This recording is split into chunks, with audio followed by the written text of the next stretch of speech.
ہم میں سے آج شاید ہی کوئی ہوگا کہ جس نے اپنے بچپن میں حاتم کے قصے کہانیوں کو نہ سنا ہو۔ بہت سارے لوگوں نے تو اس کے اوپر بننے والے ڈرامہ سیریلز یا پھر موویز کو بھی دیکھ رکھا ہوگا۔ حاتم طائی کے جو اپنے 7 سوالوں والے ایک بڑے ہی عجیب و غریب اور خطرناک سفر کی وجہ سے مشہور ہے، وہ اتہاس کے ان گنے چنے کریکٹرز میں سے ایک ہے کہ جو ایک ہی وقت میں پوری عرب دنیا، ایران، افغانستان، پاکستان، انڈیا اور بنگلہ دیش، اس پورے ہی علاقے میں کافی مشہور ہے، اور اس پورے ہی علاقے میں حاتم کو ایک ہیرو کے طور پر دیکھا جاتا ہے۔ مگر سوال یہ ہے کہ آج کی اس جنریشن کا یہ ہیرو مطلب کہ حاتم اصل اتہاس میں کون ہوا کرتا تھا؟ اور سب سے بڑا سوال تو یہ کہ اس حاتم کا اتہاس میں اسلام کے آخری پیغمبر مطلب کہ حضرت محمد صلی اللہ تعالی علیہ وسلم سے کیا کنیکشن تھا؟ آخر کیوں اسلام کے آخری پیغمبر خود بھی حاتم طائی سے کافی انسپائر تھے؟ اور کیا ہوا کہ جب حاتم طائی کی بیٹی اور آخری پیغمبر صلی اللہ علیہ وسلم کا آمنا سامنا ہوا؟ ان سارے ہی سوالوں کے جواب جاننے کی کوشش کرتے ہیں آج کے اس ویڈیو میں۔ دوستو، اپنی اس کہانی کو بالکل شروع سے شروع کریں تو یہ بات ہے 9 ہجری مطلب 630 عیسوی کے قریب کی، کہ جب جنگ تبوک کے فوراً بعد نبی علیہ السلام نے ایک دن حضرت علی کی لیڈرشپ میں لگ بھگ 140 سے 150 فوجیوں کو قبیلہ طے کی طرف روانہ کیا۔ لوکیشن کے اینگل سے دیکھیں تو یہ قبیلہ آج کے دور کے سعودی عربیہ کے نارتھ کے علاقے میں آباد ہوا کرتا تھا، اور ان کے خلاف یہ فوج بھیجنے کی مین وجہ یہ تھی کہ پچھلے کچھ موقعوں پر یہ دیکھا گیا تھا کہ اس قبیلے نے جو مسلم دشمن فوجیں تھیں ان کو سپورٹ کیا تھا۔ کالے جھنڈے اٹھائی ہوئی یہ فوج بڑی ہی تیزی کے ساتھ صبح سویرے ہی قبیلہ طے کے ٹھکانے پر پہنچ چکی تھی۔ وہاں پر قبیلہ طے کی جو چھوٹی موٹی فوج تھی اس کے ساتھ جھڑپ ہوئی، اور بہت جلد ہی اس پورے قبیلے پر کنٹرول لے لیا گیا۔ اس کے بعد اس قبیلے کے بڑے بڑے سرداروں کو گرفتار کر کے یا باقی تمام مال غنیمت کو بھی جمع کر کے اپنے کنٹرول میں لے کر مدینہ لایا گیا۔ مدینہ پہنچ کر کسی نے نبی علیہ السلام کو یہ خبر دی کہ وہاں سے جو قیدی لائے گئے ہیں ان میں ایک صفانہ نام کی لیڈی ہیں، ایک خاتون ہیں، جو یہ بتا رہی ہیں کہ وہ حاتم طائی کی بیٹی ہیں۔ دراصل دوستو، حاتم طائی زمانہ جاہلیت میں مطلب کہ پری اسلامک پیریڈ میں عرب کا ایک نہایت ہی سخی اور مشہور انسان تھا، جو بہت رحم دل، بے قصوں کی مدد کرنے والا، مہمان نواز، محتاجوں کا مسیحا اور ایک بہت ہی نیک صفت انسان تھا۔ اس کی انہی ساری خوبیوں کی وجہ سے حاتم طائی کے قصے نہ صرف عرب بلکہ غیر عرب دنیا میں بھی کافی مشہور تھے۔ اسی لیے نبی علیہ السلام کو جیسے ہی یہ بتایا گیا تو آپ نے فوراً اس خاتون کو بلانے کا حکم دیا۔ وہ خاتون مطلب کہ صفانہ جیسے ہی سامنے آئیں تو انہوں نے بتایا کہ میں سخی حاتم طائی کی بیٹی ہوں، میرا جو باپ تھا وہ بھوکوں کا پیٹ بھرا کرتا تھا اور غریبوں پر رحم کیا کرتا تھا۔ اس پر نبی علیہ السلام نے جواب دیا کہ تمہارے باپ میں مسلمانوں کی سی خوبیاں تھیں، اگر وہ اسلام کے دور میں ہوتا تو ہم اس کے لیے رحمت کی دعا کرتے۔ اس کے بعد صفانہ ابن حاتم نے عرض کیا کہ میری آپ سے ایک ریکویسٹ ہے جس کو قبول کر کے آپ مجھ کو شکریہ ادا کرنے کا موقع دیں۔ نبی علیہ السلام نے پوچھا کہ کیا ریکویسٹ ہے، تو اس پر صفانہ ابن حاتم نے جواب دیا کہ میرے جو فادر ہیں حاتم وہ فوت ہو چکے ہیں، اور جو میرا محافظ ہے مطلب کہ میرا بھائی وہ مسلم فوج کے ڈر سے یہاں سے بھاگ چکا ہے۔ آپ مجھ پر احسان کریے اور مجھ کو آزاد کر دیجئے، اور اللہ آپ پر احسان کرے گا۔ ساتھ ہی جو میرا بھائی ہے جو مسلم فوج کے ڈر سے شام کی طرف بھاگ گیا ہے، آپ مجھ کو اجازت دیجئے کہ میں اس کو آپ کے پاس لے آؤں، اور آپ اس کے لیے ایک امن معاہدہ لکھ دیجئے۔ نبی علیہ السلام حاتم طائی کی بیٹی کی یہ تمام باتیں سن کر خاموش رہے۔ وقت گزرا اور جب اگلا دن آیا تو اگلے دن بھی صفانہ نے انہی باتوں کو دہرایا اور نبی علیہ السلام سے وہی ریکویسٹ کی، جس پر نبی علیہ السلام نے فرمایا کہ تم جلد بازی کیوں کرتی ہو؟ جب تمہارے علاقے سے کوئی آئے گا جس پر تم کو اعتماد ہوگا، بھروسہ ہوگا، تو تم انہی کے ساتھ چلی جانا۔ اور کچھ دنوں کے بعد ہوا بھی ایسا ہی کہ جب صفانہ کے علاقے سے ان کے کچھ رشتہ دار ان کے پاس پہنچے تو نبی علیہ السلام نے صفانہ کے لیے کپڑے کے جوڑے بھیجے، سفر کا سامان دیا اور سواری کے ساتھ ان کو روانہ کر دیا۔ صفانہ اپنے کچھ رشتہ داروں کے ساتھ اپنے بھائی کو ڈھونڈنے کے لیے نکل پڑیں، اور بھائی سے ملاقات کے بعد انہوں نے بھائی کے سامنے نبی علیہ السلام کی کافی تعریف کی، اور صفانہ نے اپنے بھائی عدی بن حاتم سے کہا کہ میرا تو یہ خیال ہے کہ جتنا جلدی ہو سکے تم نبی علیہ السلام کی خدمت میں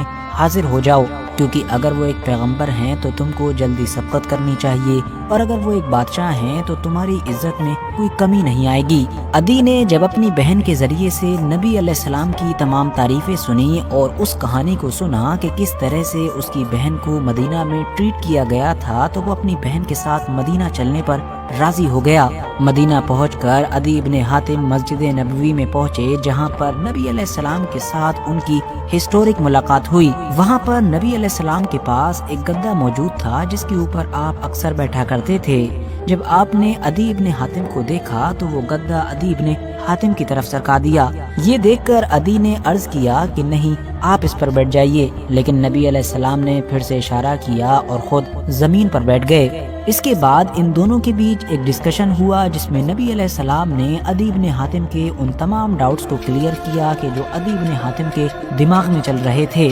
اس ملاقات میں ہی عدی ابن حاتم نبی علیہ السلام سے اتنے زیادہ انسپائر ہوئے کہ انہوں نے اسلام اپنانے کا فیصلہ کر لیا۔ عدی ابن حاتم کے اسلام قبول کرنے پر نبی علیہ السلام کا چہرہ بھی خوشی سے چمک اٹھا۔ اس کے بعد صفانہ ابن حاتم اور عدی ابن حاتم نے نبی علیہ السلام کو اپنے فادر حاتم طائی کی سخاوت اور ان کی دریا دلی کے خوب قصے سنائے، جس کے بعد نبی علیہ السلام نے یہ حکم دیا کہ قبیلہ طے کے تمام قیدیوں کو رہا کر دیا جائے۔ دوستو، اب اگر ہم لوگ ڈائریکٹ حاتم طائی کی کہانی پر ہی آئیں تو حاتم طائی کا جو اصلی نام تھا وہ حاتم ابن عبداللہ ابن سعد الطائی ہوا کرتا تھا۔ یہ جو حاتم کے نام میں طائی ہے یہ اس کے قبیلے کی وجہ سے ہے، اور وہ خود بھی اپنے قبیلے کے سردار کے گھر پر پیدا ہوا تھا، لیکن بچپن میں ہی باپ کی موت ہو جانے کی وجہ سے حاتم کی پرورش اس کی اس ماں نے کی تھی کہ جو نہ صرف بہت زیادہ امیر تھی بلکہ سخی بھی تھی، اور اسی سخی اور دریا دل ماں کی پرورش کا ہی نتیجہ تھا کہ حاتم طائی خود بھی سخاوت کا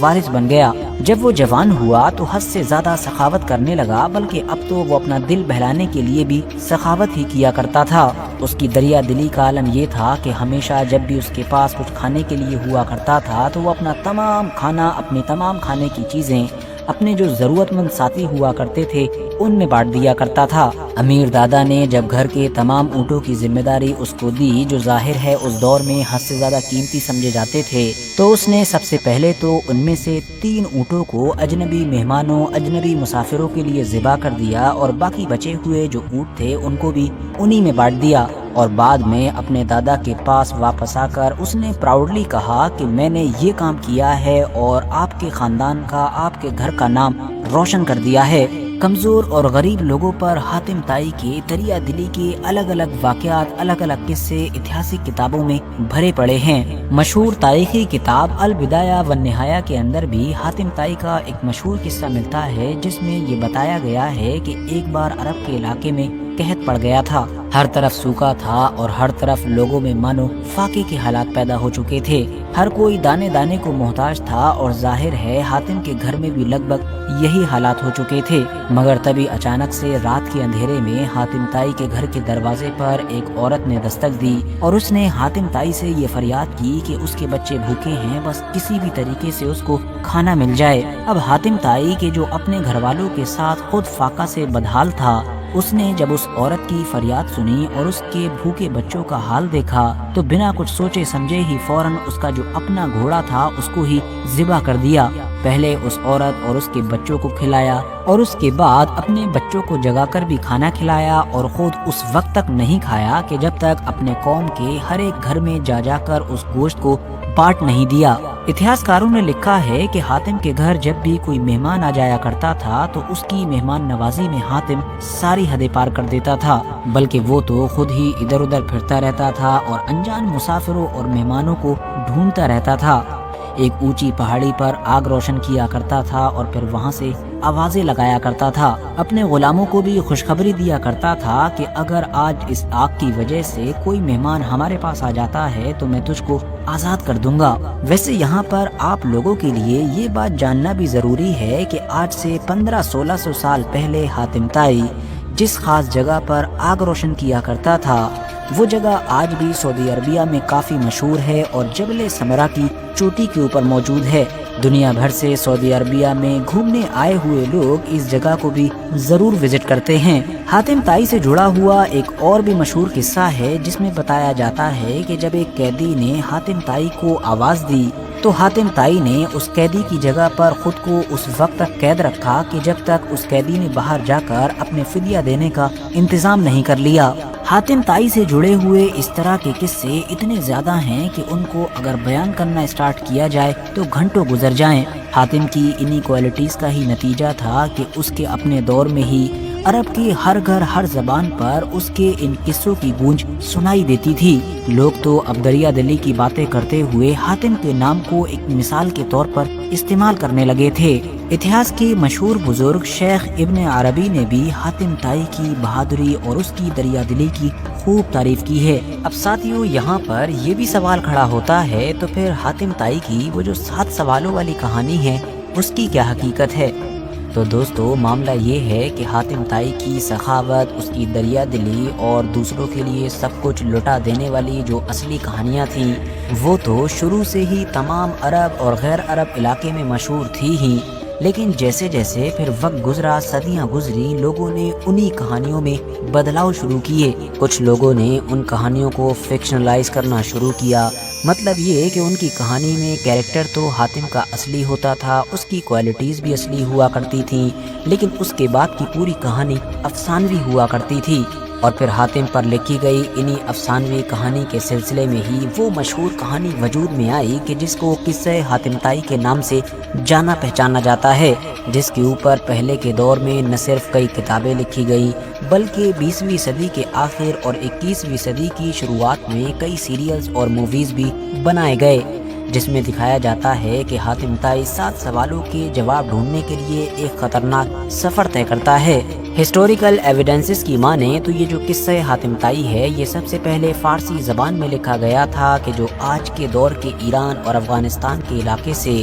مغلوں کے دور میں ہندوستان میں پہنچا تھا، اور پھر وقت کے ساتھ یہ قصہ یہاں پر مشہور ہی ہوتا چلا گیا۔ مگر ہاں، یاد رہے کہ جیسا کہ ہم پہلے ہی جان چکے ہیں کہ یہ کہانی انسپائر تو اسی اصلی حاتم طائی سے ہے، لیکن اس کہانی کا سچائی سے کوئی ناتا نہیں ہے۔ باقی آخر میں جاتے جاتے اس پورے ٹاپک کے بارے میں آپ لوگوں کی کیا رائے ہے کامنٹس باکس میں ضرور بتائیں۔ ویڈیو اگر جانکاری سے بھرپور لگی ہو تو لائک کرنے کے ساتھ ساتھ دوستوں کے ساتھ ضرور شیئر کریں، اور ایسی ہی نالجیبل اور ہسٹوریکل ویڈیوز ہمیشہ دیکھنے کے لیے ہمارے اس چینل کو سبسکرائب کرنے کے ساتھ ساتھ بیل آئیکن کو ضرور پریس کریں۔